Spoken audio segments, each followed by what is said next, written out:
book, The Assassination of Brangwain Spurge, sort of a spy novel set in Mordor, you could think of it.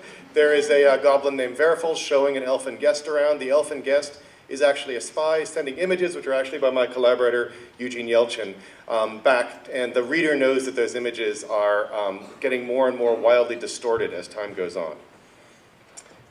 The next several days were not easy for Verfel. He was very eager to show the elfin emissary around, but nothing ever seemed to make Magister Brangwain Spurge happy. Since Spurge had not appreciated the de Burgh's attempt to cook elfin cuisine, Verfel took Spurge out to a fine restaurant and treated him to local goblin delicacies.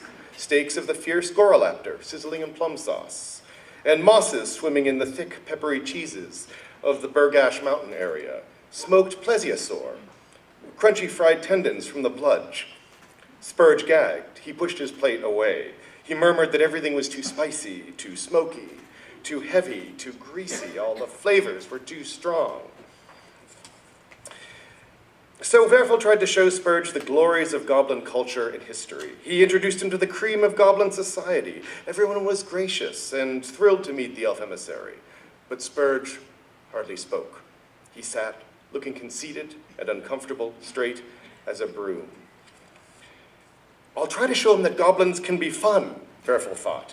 So during a furious thunderstorm, he took Spurge out onto the streets to watch the children jumping from rooftop to rooftop with their elaborate metal wands, trying to catch lightning bolts. "Look," Verfel said, "isn't this scene joyous?" Apparently, Spurge was not convinced. Spurge actually seemed somewhat distressed by the mother-daughter Flower Day parade. Was the singing of the March of the Blossoms too loud? Or maybe elves were not familiar with living dragonvine? Verfel's elfin guest certainly seemed nervous about the dance of the flowers. Whenever the plants threw the dancers up in the air or kissed a woman with sloppy affection, the elf flinched, as though her head were being bitten off.